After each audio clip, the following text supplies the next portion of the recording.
नमस्कार, मी प्रीती. मी मराठी लाईव्हच्या prime time मध्ये तुम्हा सर्वांचं खूप स्वागत. काल सर्वत्र उत्साहात आणि भक्तिभावाने दत्त जयंतीचा उत्सव साजरा करण्यात आला. दत्त नामाच्या गजरात सर्व भाविक तल्लीन झाले होते. मात्र त्याच वेळी कोल्हापूरमध्ये एक अजब प्रकार समोर आल्याने खळबळ माजली. आपल्या पोटी श्री स्वामी समर्थ जन्माला आले आहेत असा दावा करत एका दाम्पत्याने त्यांच्या अल्पवयीन मुलाला भगवे कपडे घालून गादीवर बसवलं. त्यामुळे एकच खळबळ माजली. गडचिरोली येथील कसबा बावडा येथे घडलेल्या प्रकाराची शहरात सगळीकडे चर्चा सुरू होती.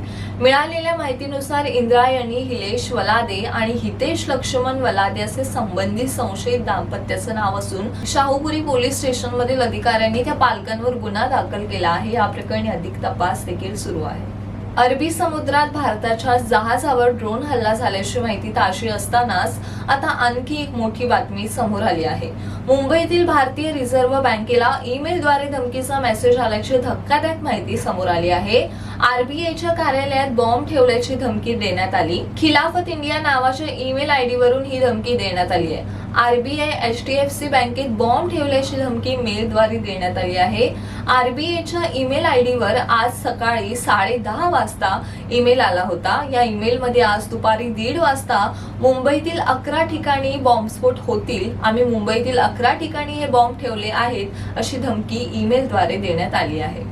पत्नीला मारहाण केल्याप्रकरणी मोटिवेशनल स्पीकर विवेक बिंद्रा यांच्या अडचणीत वाढ होण्याची शक्यता नाकारता येत नाही. विवेक बिंद्रा यांनी पत्नीला मारहाण केल्यानंतर यानिका हिला रुग्णालयात दाखल करण्यात आलं. आता विवेक याच्या पत्नीचे मेडिकल रिपोर्ट समोर आले आहेत. मिळत असलेल्या माहितीनुसार यानिका हिच्या नातेवाईकांनी मेडिकल रिपोर्ट पोलिसांना दिले आहेत. रिपोर्टमध्ये यानिका हिच्या शरीरावर अनेक ठिकाणी जखमा असल्याचं समोर आहे. रिपोर्ट समोर आल्यानंतर सर्वत्र खळबळ माजली आहे. पत्नीसोबत झालेल्या वादाच्या वेळी विवेकची आई तिथेच उपस्थित होती. एवढंच नाही तर पोलिसांनी घटनेच्या ठिकाणी असलेले सीसीटीव्ही देखील ताब्यात घेतले आहेत. काँग्रेसची भारत न्याय यात्रा 14 जानेवारी पासून सुरू होणार आहे. राहुल गांधी यावेळी मणिपूर ते मुंबई यात्रा करणार आहेत.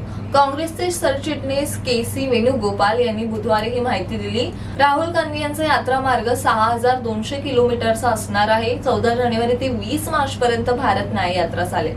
काँग्रेसची ही न्याय यात्रा एकूण 14 राज्यातून जाईल. काँग्रेसची ही भारत न्याय यात्रा 14 राज्य आणि 85 जिल्ह्यांमधून जाणार आहे.